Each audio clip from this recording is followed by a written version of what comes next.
Our kapihan sa tanghalian. Ibang version naman tayo ngayon ng kapihan.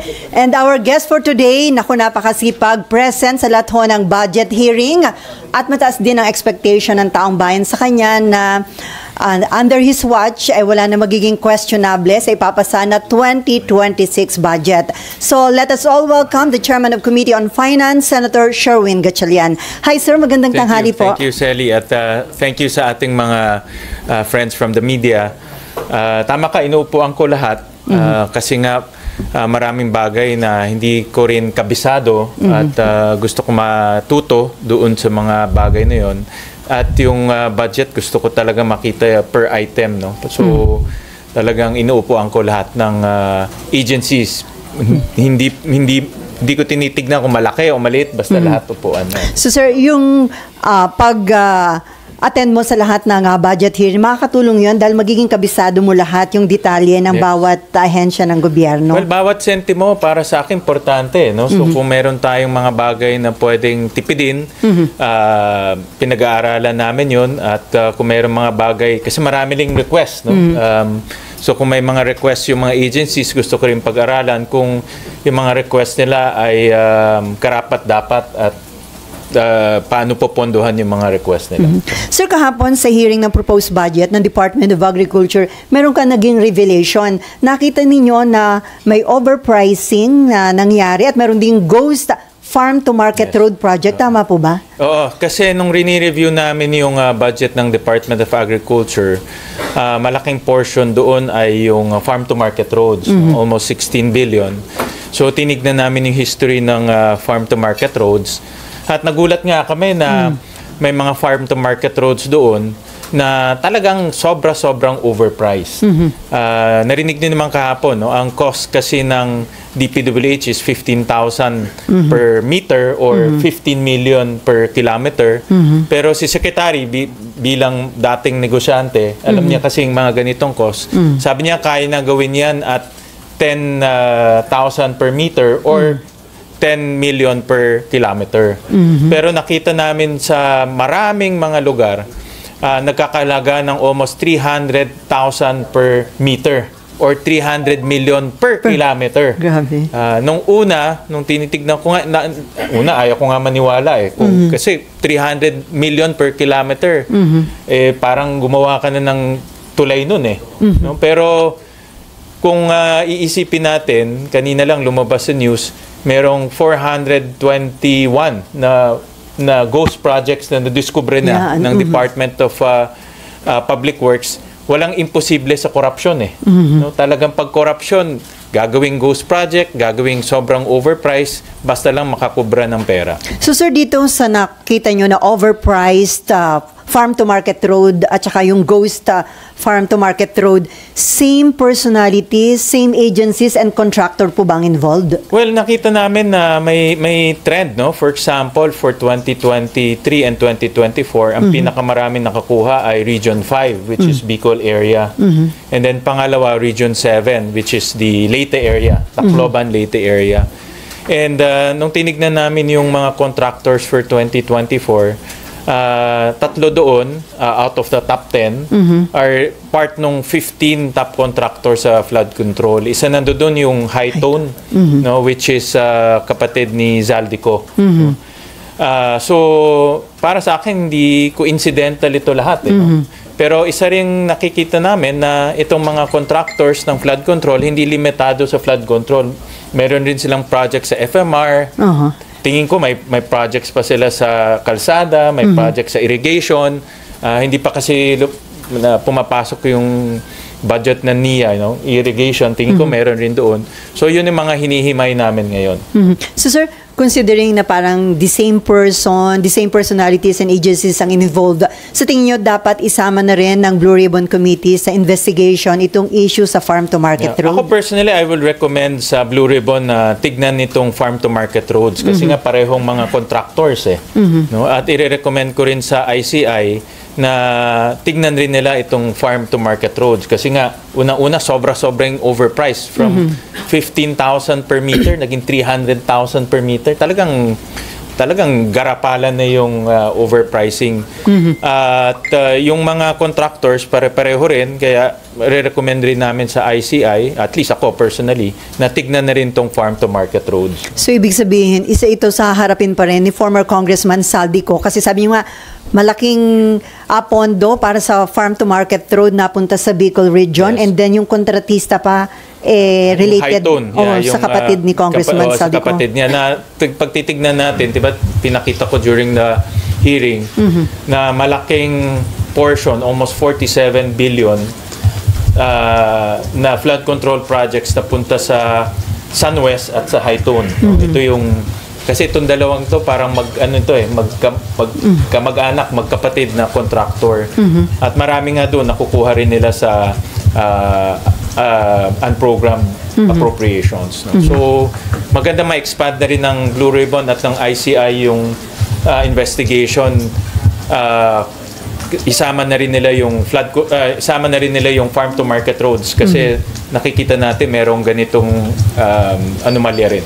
Pero sir, hindi limited sa Bicol Region. Nationwide din po ito na may anomalya sa FMR? Nakita namin may overpriced halos all regions eh. No? So yun lang nga ang pinakamalaking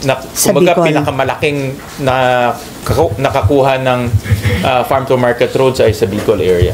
So dahil overpriced, nagsuffer po yung quality ng FMR? Well, umiksi, no? Kasi dasalit na malahabang instead na mas mahaba, sabi nga ni Secretary kahapon, which validates our na imbes na let's say 10 kilometro, nagagawa nilang 1 kilometro o 2 kilometro. Kaya nga isa sa recommendation namin, ibigay nilang sa Department of Agriculture yung pagpapagawa ng farm to market road. Sila na magpa-bid out. Kasi sa ngayon, ang DPWH ay kompromiso na yung kanilang mga tauhan doon. So, even farm to market roads nagkakaroon ng overpriced.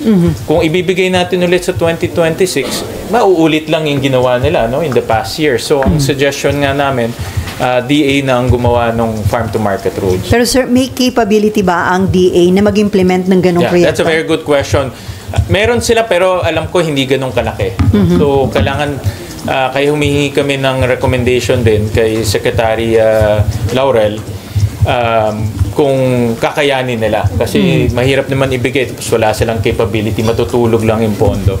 So, he will get back to us. Pero nakikita ko mas amenable siya doon dahil kontrolado niya yung bidding at masisigurado may accountability kung may overpricing yan, siya accountable at masisigurado niya na tapos yung project. Sir, under proposed 2026 budget, magkano ang hinihinging budget para sa farm to market road at ibibigay niyo po ba yun considering itong natuklasan ng mga anomalya? Well, 16 billion ang hinihingi nila this coming 2026. Yun na nga, kung hindi nila maayos yung kanilang proseso or hindi maayos ng DPWH yung proseso, ako nagdadalawang isip rin ako ilagay yung 16 billion sa farm to market roads kasi mawawaldas lang yung pera eh. No? So ang aking challenge nga ni Senator Pangilinan, challenge ko rin kay DA Secretary, kay Secretary Tiu Laurel, na ayusin niya yung kanyang opisina para sila na mag-implement. Kaysa mawala. Kasi kung mawala, apektado yung buong agriculture sector natin. Paano tayo magdi-deliver ng produkto? No? Pero hindi rin natin pwedeng maulit yung nangyari dahil mauulit lang yung corruption. No? At tingin ko kasi hindi maayos ni Secretary Vince ang DPWH in the next 3 months, 4 months. Tingin ko matagal na pag-aayos to eh. Doon ako kinakabahan dahil yung pondong ilalagay natin doon, kung parehong tao lang ang mga gagawa nun, parehong corruption rin ang mangyayari.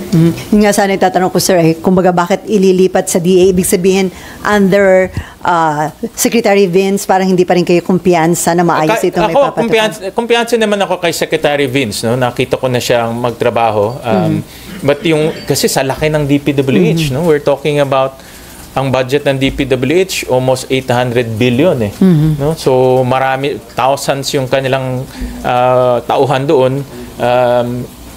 Yan ang siguro itatanong natin pagdating ng DPWH budget kung ma-assure niya ang taong bayan na come 2026, yung implementation ng projects ay maayos na. No? Wala nang ghost projects, wala nang overpricing, matatapos yung projects. Isa pa yung matatapos doon sa DND lumabas.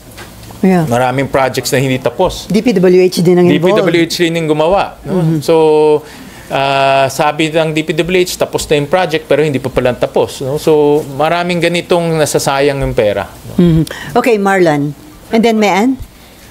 What do you mean by that, sir? Na binanggit nyo na hindi coincidental yung mas pinakamaraming FMRI sa Bicol region, and then Leyte is the political stronghold of former speaker. Ang rice granary ng Pilipinas ay Region 2. Yan ang diyan ang rice granary natin, and Mindanao, no? Kasi malaki rin. Pero hindi na sa top FMR allocation ang Region 2. In fact, malayo siya. No? Even sa Mindanao, ang layo rin. No? So, yung mga top rice granary natin, walang projects na FMR. No? Yung mga hindi na sa top, yun ang nabibigyan. No? So, para sa akin, if you think about itong nangyayari sa flood control, at yung mga personalities involved, tulad ng SunWest, tulad ng High Tone, sa aking personal na pag-analyze, hindi katakataka na nalagay ang pinakamalaking allocation ng FMR sa Bicol area. Sir, paano pala? Sige. Kahapon po, Sen, nabanggit nyo rin na tinrace nyo historically yung paglaki ng budget sa FMR. Can you share? Oo, nakita namin lumalaki yung budget ng FMR. Of course, like I said, no, importante ang FMR sa agriculture, pero yung paglaki rin niya, nakadugtong rin to dito sa mga overpricing. No? So, pag-aanalisa ko dyan, pag hindi natin naayusin yung pondo, at papalakihin pa natin ulit this coming 2026, ganun pa rin, no? Magiging overpriced pa rin yung mga budget, yung mga projects. So sir, bakit nyo inaral yung budget, yung implementation ng FMR? May nagtip ba sa inyo na may anomalya din? That's a very good question. Kasi may anomalya din? Wala naman nagtip, no? Parte ng pag-analyze namin. That's a very good question. Talagang kasama sa pag-a-analyze ng team namin yung budget. Pero binigyan ko ng special focus yung mga infra-related. No? Kasi alam naman natin, dyan yung controversy right now. So, tinitignan namin mga infra-related, gagaya ng farm-to-market roads, irrigation system, multipurpose buildings. Ito yung mga malalaki. No? Yung mga iba kasing soft projects like scholarship, hindi naman siya nakokorrupt, no? So itong mga infra-related, ito yung nagiging parang source ng corruption. Before men, so sir, susulat ka ba or kakausapin mo na lang direkta si Blue Ribbon Committee Acting Chairman Erwin Tulfo at saka ang ICI para nga isama na sa investigation? Magsusulat ako ng formal letter, lalagay ko yung mga findings namin doon para may basis. Of course, nasa decision yan ng chairman, no? Ng both Blue Ribbon ng ICI. But at least mayroong recommendation at may basis yung aming ilalagay. Kasi hindi lang pure PowerPoint. Kailangan pati yung mga supporting documents ilalagay namin doon. Okay, Mayan. Sir, sabi nyo laganap nationwide yung tingin nyo so far overpricing sa FMR. How big of an amount are we talking about? Will this reach billions like flood control? Well, yung aming kahapon, pinakita namin yung overpricing alone is about 10 billion already. No? Sabi ko ngayon, 10 billion, pwede ka nang gumawa ng kalsada from Manila all the way to Apari. No? Ganong kalayo, almost 600 kilometers yun. 600,000 kilometers, sorry. So, ganong ka layo yung pwedeng gawan nung overpriced na FMR. So, 2 years pa lang yan, hindi pa namin nakikita yung mga prior years. No? Sir, yung 10B, sorry sir, to clarify lang, yung 10B po ay 2023 to 2024. 2024. 2 years na. na. Anong lugar po yun? Luzon to Mindanao?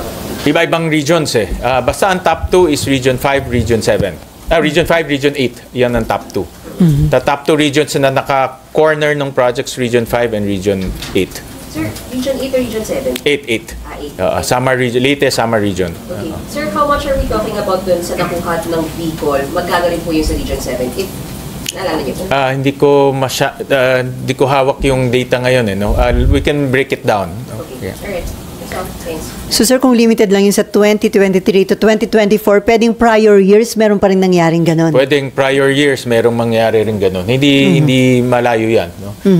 So sir, pwedeng mangyari na yung mga projects na pinapagawa sa DPWH halos aalisin na sa kanila, kagaya itong sa FMR, yung sa AFP, ibibigay na rin sa kanila. Tama ka dyan. No? Yun yung isang tinitignan naming approach ngayon sa budget ng DPWH.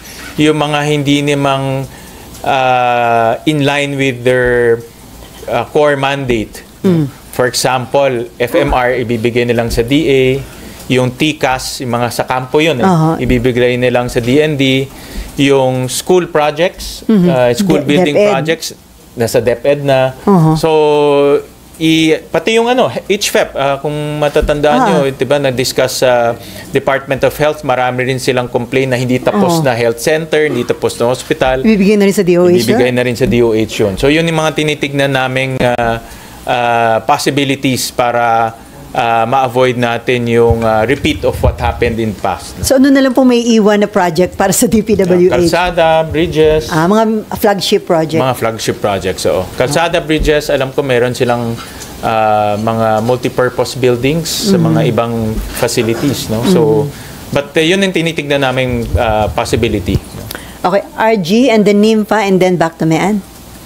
RG, asan ang microphone?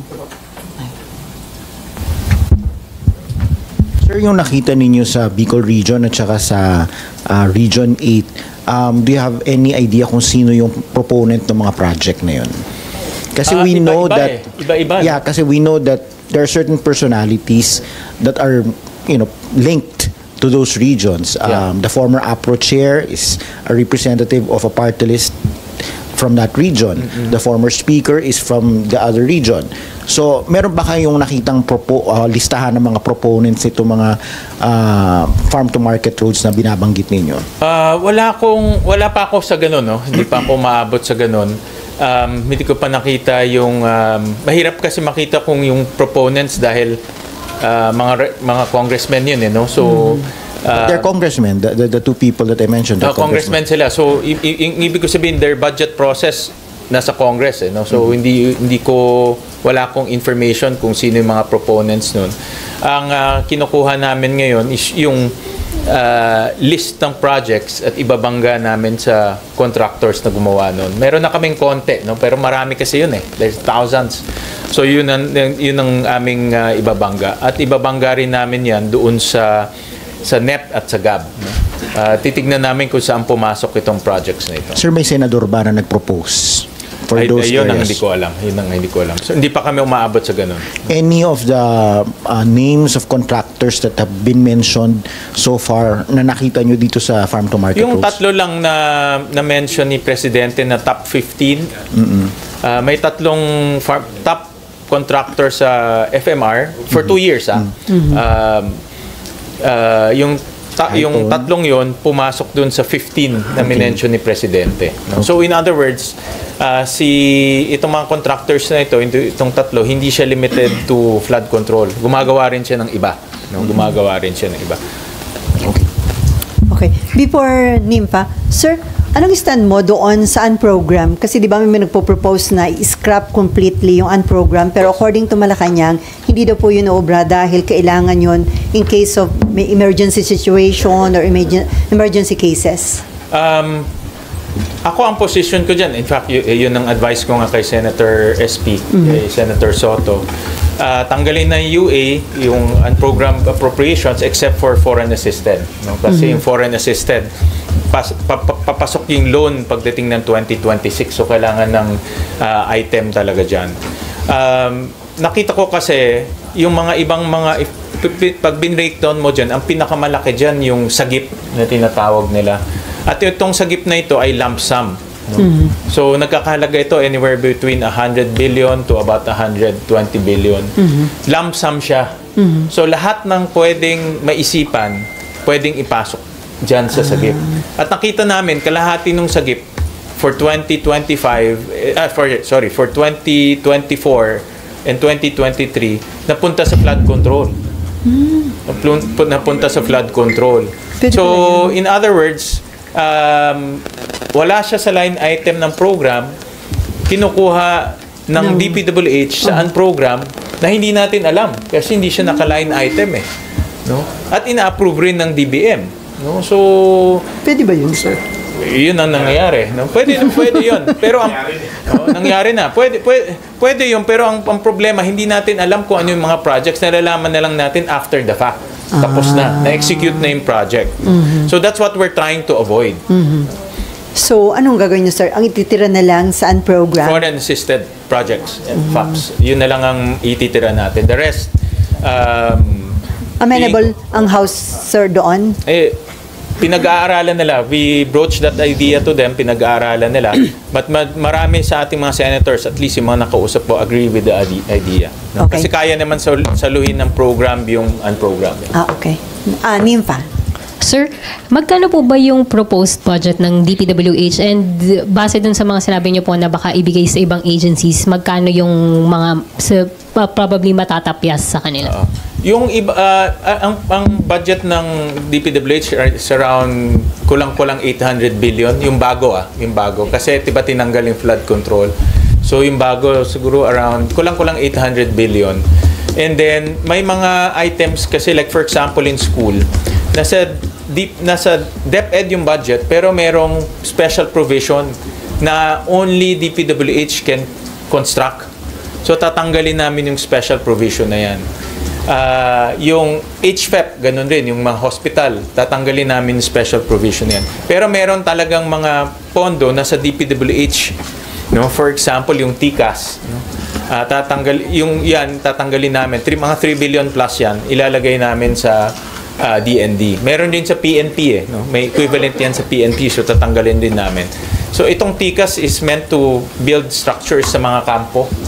Kasi kailangan nila ng barracks, kailangan nila ng yung warehouse. So doon nila kinukuha yun. So ilalagay na namin sa DND, ilalagay namin sa PNP. And sir, nakausap niyo na po yung counterpart niyo sa House regarding this move. Yan, hindi ko pa nakausap siya. No? Si Congresswoman Swansing. Okay, sir, balak niyo pong... yan yung isa sa mga proposal. So, yan naman ang pag-uusapan namin pagdating na sa pagmalapit na yung BICAM. Yan, ito classic case to.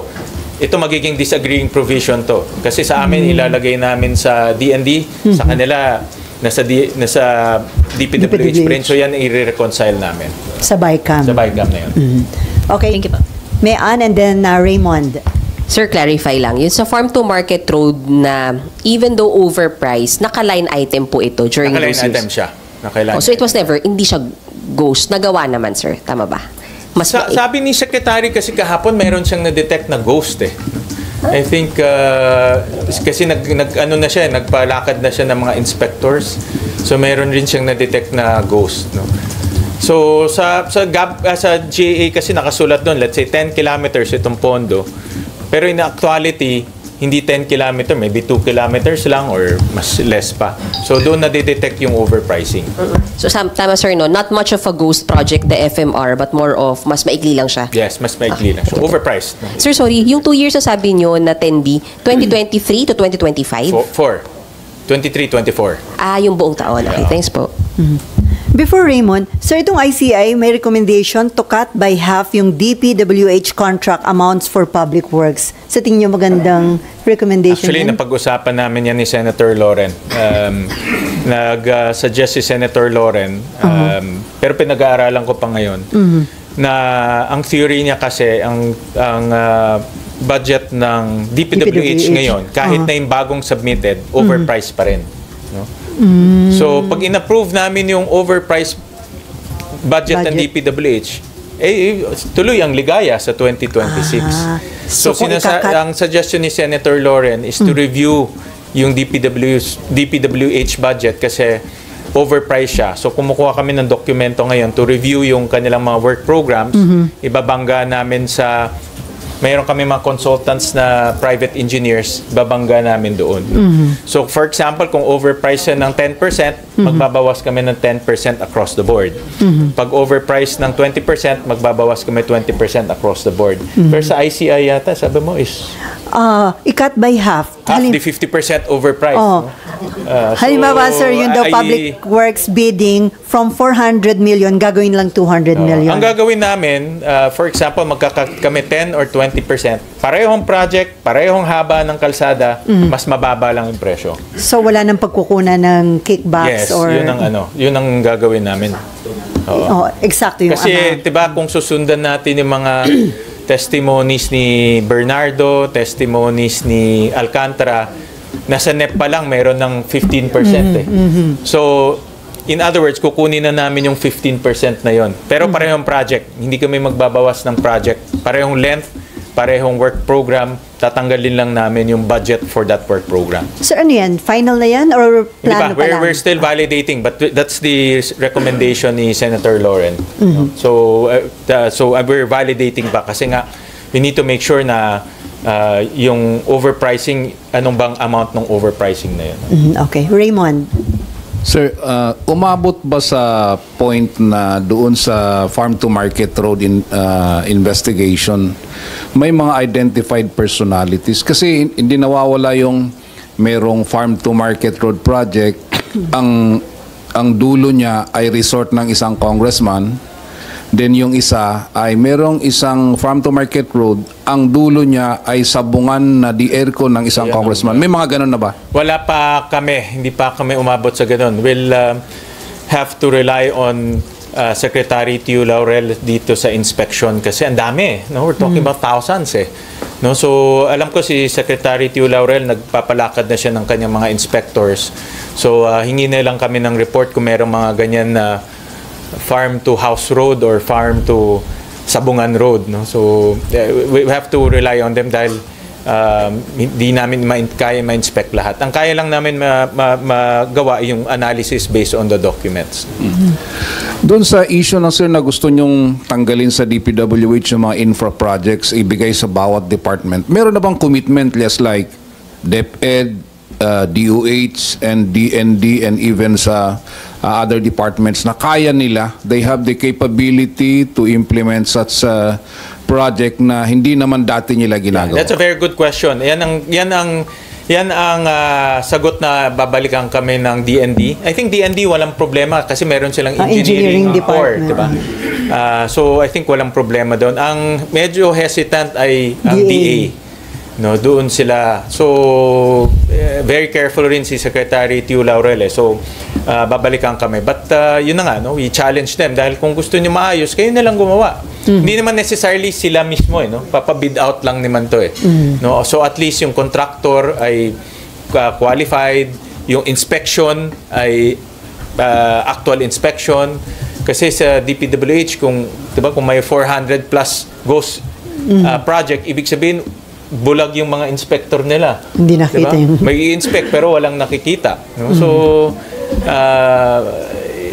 kung ilalagay natin sa DA yan, hindi mangyayari yan sa DA. No? Dahil sila mismo ang mag-i-inspect at sila mismo ang tatanggap. Okay, before Marlon, sir, considering na ang dami pang nabubulgar na anomaly. Sakala natin, ito na yung sa flood control projects. Yung pala, hindi lang limited yung ghost dito sa Bulacan. And then, meron pa nga dito sa FMR, meron pa rin sa DND, and then meron pa nga, di ba, yung pag-import pa ng isda na involved din yung company ni former Congressman Saldico. Meron pa ba kayong mga additional reforms na ipatutupad sa proposed 2026 budget, aside dun sa mga na-mention nyo na before? Well, yung nakikita naming reforms at ito pinag-uusapan din ng mga senador ay kung hindi naman ganong karami yung amendments, sa floor nilang mag-a-amend, no, kanya-kanya. No, so depending on the amount of amendments, no. But ito work in progress pa yung pag-uusap namin. So parang ang agreement is sa floor nilang mag-amend, no. So that's number one. Number two, na-recommend ko rin kay SP at pumayag rin si SP at si presidente, hindi nagagamitin yung certificate of urgency. No? So, ibig sabihin, not on the same day ma-approve yung budget. No? Bibigyan ng 3 days or even more, depending rin sa volume nung annexes. No? So, may time mag-review ang mga senador kung gusto nilang tignan yung mga annexes. Of course, aside from that, in-upload na ngayon namin lahat sa website. So, makikita na ng public yung pinag-uusapan, pati yung dokumento. So, sir, kung hindi na isi-certify as urgent para magkaroon ng enough time yung mga senador na i-review yung budget, makakaya nyo pa ba na ma-approve ito bago matapos yung taon o pwedeng... Ang target pa rin namin optimistically is before Christmas. Okay. Lahat matapos. By tradition naman, pinapirma ng budget after Christmas na pagtapos ng Pasko. So ang target naman namin before Christmas matapos na ito lahat. So far so good. Wala pa naman kaming delay na nakikita. Okay, Marlon, and then may Ann ulit. Sen, after exposing yung HFEP, yung sa DND Infra, and now itong FMRs, are there other infrastructure projects involving DPWH na may mga ganito ring klase ng irregularities? Well, if you notice, lahat ng ganitong anomalies tumuturo sa isang departamento lang no? DPWH. No? So yan yung mga tinitignan namin ngayon. Ano pa ba yung mga projects na ini-implement ng DPWH?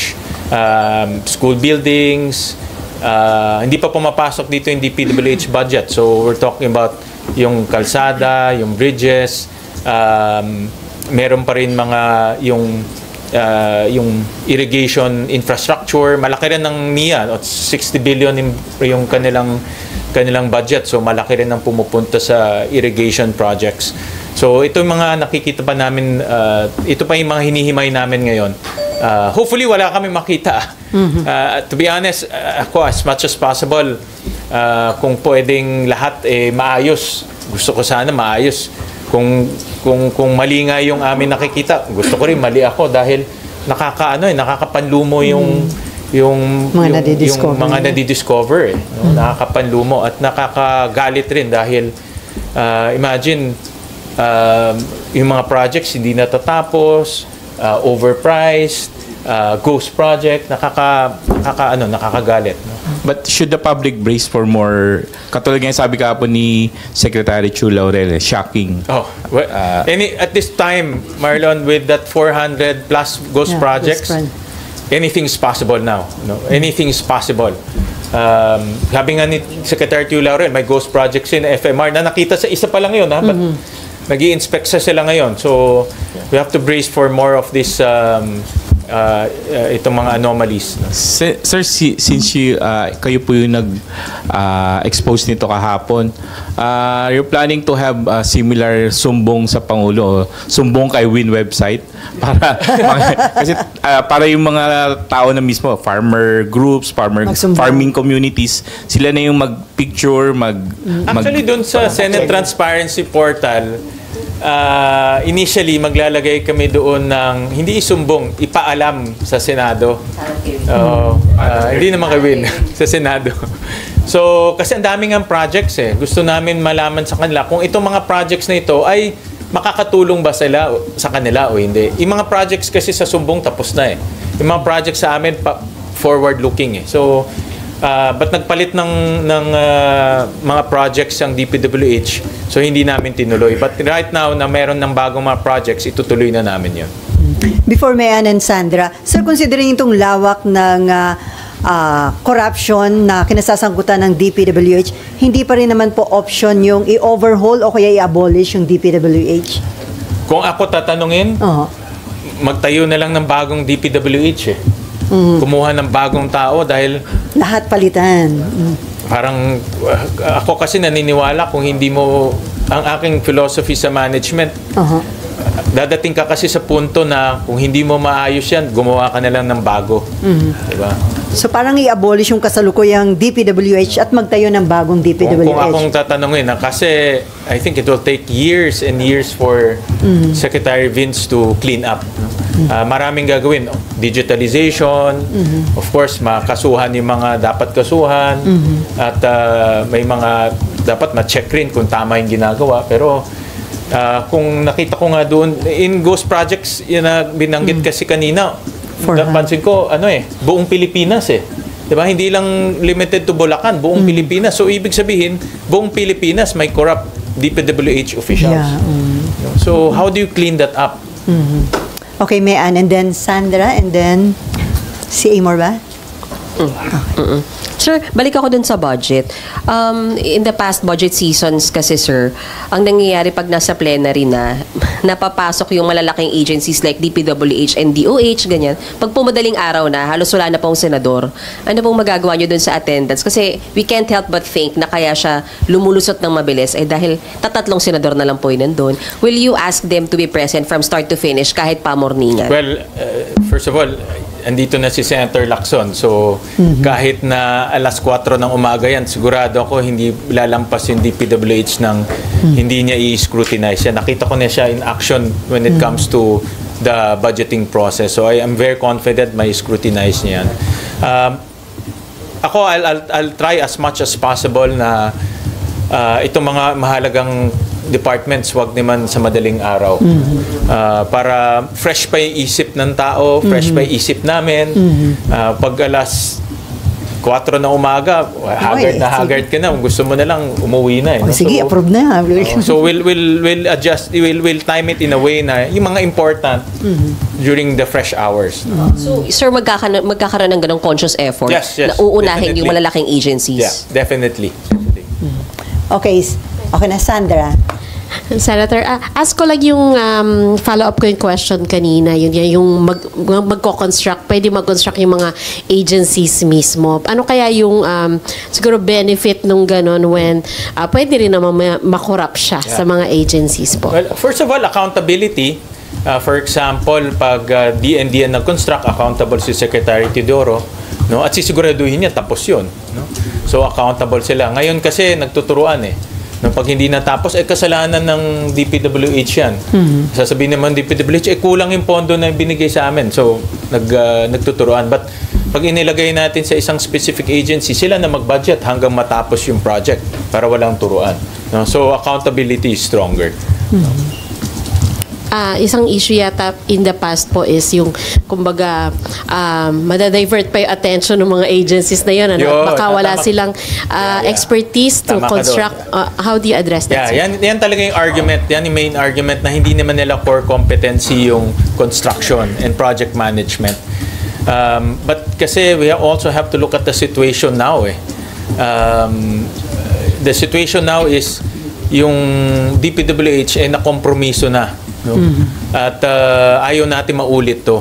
No? So kung merong mga bagay na kaya namang gawin ng agencies, no, and capacity themselves, sila na gumawa. No? Hindi naman ibig sabihin sila nga gagawa. Pwedeng mag-PPP sila, pwedeng ibigay sa LGU. Narinig ko kahapon si Secretary Teo Laurel, gusto niyang ibigay sa LGU kasi ibang LGU mas matatapos yung project. At of course, bragging rights ng LGU yun. No? So maraming modality na pwede. Bahala na yung agency. Importante, accountability. Si Amor?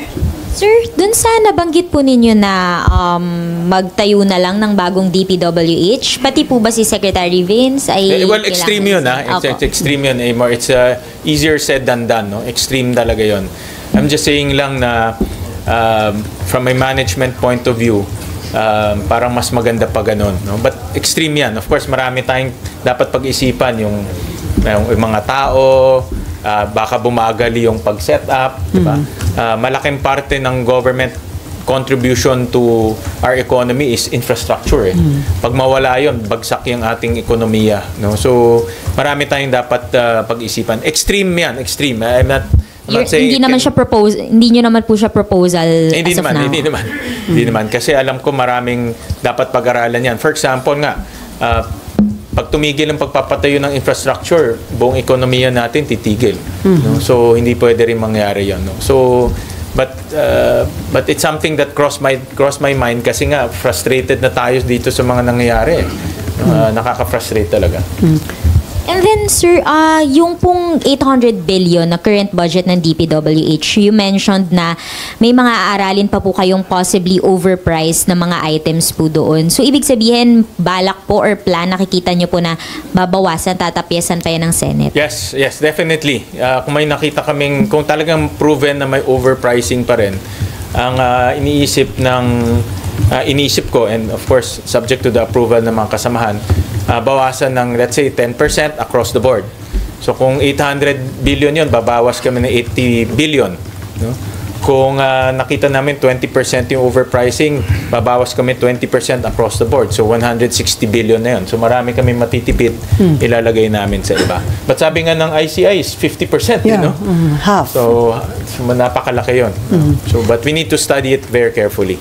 So, sir, yung inyong tatapyasin, yung magiging savings, ibibigay nyo lang sa iba o pwedeng bumaba yung proposed budget? Pwede rin yun. Isang option rin yun na yung matitipid namin sa DPWH, assuming may overprice, it can be a lower budget for 2026. So, mababawasan yung budget deficit? Pwede, yan ang effect nyon. Mababawasan ng budget deficit. Mababawasan ng utang, mababawasan budget deficit. That's good.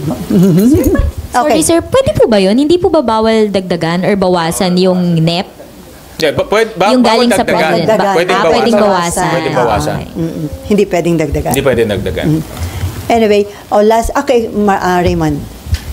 Ibang topic lang pero related din sa economy kasi may lumabas na report na supposedly because of the issue of corruption nalugi ang stock market ng 1.7 trillion pesos in the past days. Fake news daw?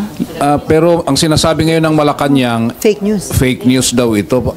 Nakarating na ba sa inyo itong ganitong klase ng information?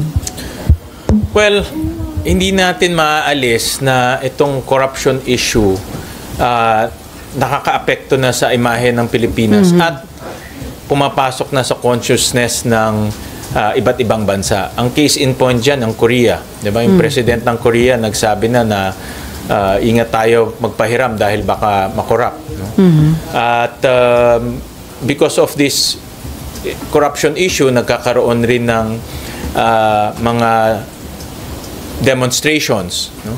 Nagkakaroon ng issue, maraming issue about the stability of our political economy.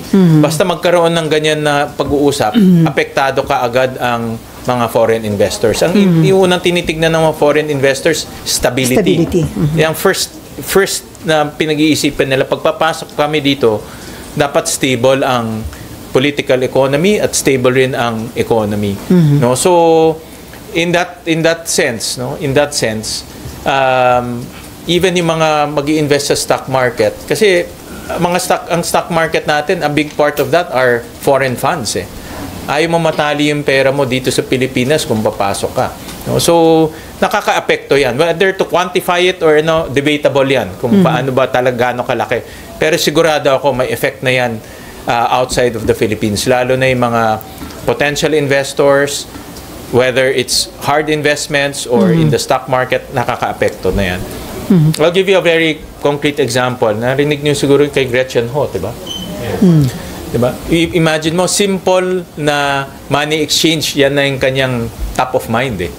No? Mali siya doon, kasi wala tayo sa FATF list, wala tayo sa gray list, wala na tayo doon. Wala nang money laundering problem sa atin. But the mere fact na isip nung taong yon, diba? Yan ang top of mind nila ngayon sa atin.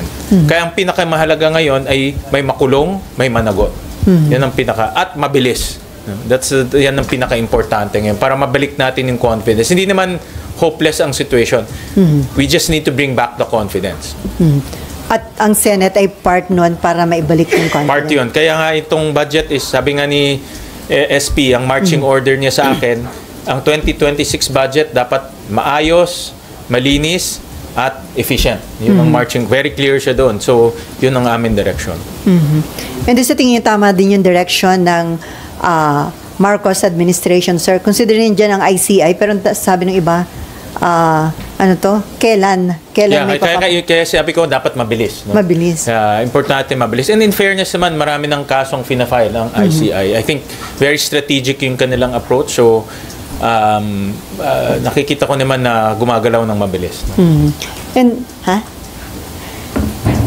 other issue? Sir, anyway, kahapon nag-attend kayo dun sa caucus ng majority o para dun sa chairmanship ng Blue Ribbon Committee. Kaya ba sino sa tingin nyo among the 5? Sabi ko nga kahapon, everyone is qualified. Lahat yun ay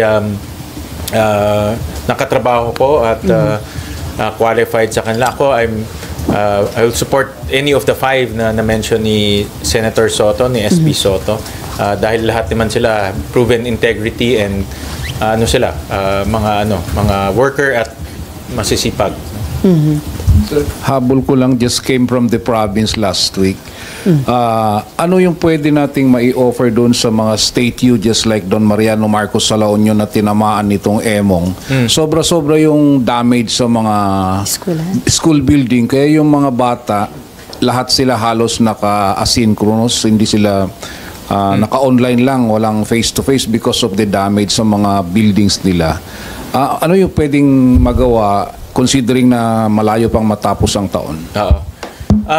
Meron pang pondo ang gobyerno ngayon, mga 182 billion no, nakakalat sa iba't ibang agency in the form of Quick Response Fund and in the form of yung NDRMF na fund. So pwede ba nilang kunin yan for this year? But next year, iniisip rin namin gumawa ng, tawag ko, for lack of a better term, Build Back Better Fund, na itatap namin yung tinatawag nating LGSF, yung Local Government Support Fund. No? This is about mga 30 billion to more or less. So, pwedeng itap itong LGSF para sa Build Back Better ng mga schools, mga simbahan, mga structures na nasira doon. Marami kasing structures na sira, no? Aside from schools at simbahan, pati yung mga kabahayan. No? So, pagpasok nga ng budget ng housing department, yun yung isang tatanungin namin kung magkano bang kailangan para matulungan natin mga kababayan natin maayos yung kanilang bahay. Pero doon sa mga state buildings, kasama na rin doon. Basta tinamaan ka ng earthquake. Pero DPWH din ang gagawa? So far, parang actually yan ang isang hinihingi ng state na gagawin rin namin ngayon. Dati DPWH lahat. Pero tatanggalin na namin yung special provision. Sila na mismo pwede na magpagawa. Okay, Marlon. Microphone. Sir, yung HPG na yung HPG nag-issue ng memorandum na yung mga hybrid EVs i-inspect nila at kailangan pa raw kumuha ng certification from DOE. Yeah. Well, I think nag-withdraw na yata sila kahapon, but basically walang ganun sa batas. Walang registration sa DOE, walang registration sa Highway Patrol Group, walang ganyan. In fact, ang privilege ng EV at ng full EV, hybrid EV, ay yung walang color coding. No, maraming tao bumibili ng EV at hybrid ngayon dahil walang color coding. No? So instead na bibili ka ng dalawang sasakyan, isa na lang binibili nila. O instead na naghihiraman, isa na lang. So walang ganyan. No? At ay narinig ko kahapon ng gabi, parang nag-retract na sila. No? So basta very clear na walang registration process sa DOE at sa HPG. Thank you. Sir Pahab, okay. Sorry, isa lang. At hindi pwedeng hulihin ng HPG? Hindi pwedeng hulihin. Kung ang sinasabi nila walang rest, pwedeng hulihin pag traffic violation. Yeah, but the color coding. Walang ganun. Automatic na yan pagbigay ng LTO. Yes. Oo. May, diba, ang hybrid tsaka ano ngayon is green eh. Green. Yun yung nagdi-differentiate na ano siya exempted from color coding. And then last na lang, sir, from being DOJ Secretary, nanumpa na po ngayon bilang bagong ombudsman, si Secretary Remulla. So malaking advantage po ba yon dahil nasubaybayan niya yung hearing dito ng Blue Ribbon Committee tungkol sa flood control anomalies? Yeah. Now kasi is a time na mabilis ang action eh. At wala nang learning process. Dahil nga itong corruption, hindi natin pwedeng patagalin. Importante may managot at may makulong. So, pag nakikita natin, after inimbestigahan ng ICI or ng DOJ, fina-file sa ombudsman. So, maganda na uupo si Secretary Remulla doon dahil kabisado niya lahat to, no? Naumpisahan niya na at pwede nang ipagpatuloy sa ombudsman para tuloy-tuloy na yung pag-file ng kaso. And knowing Remulla, magiging fair po siya? Sa aking nakikita at nakaka-interact sa kanya, he's fair. No? He's fair. At very detailed. Importante sa kanya, nananalo yung kaso. Hindi lang pag-file, but nananalo yung kaso. Okay, no more? On that note, thank you so much, Senator Win Gatchalian. Hindi pa siya nagla-lunch at meron ka pa nga atinan, sir, na budget hearing? Yung sa DOTR. Okay, to move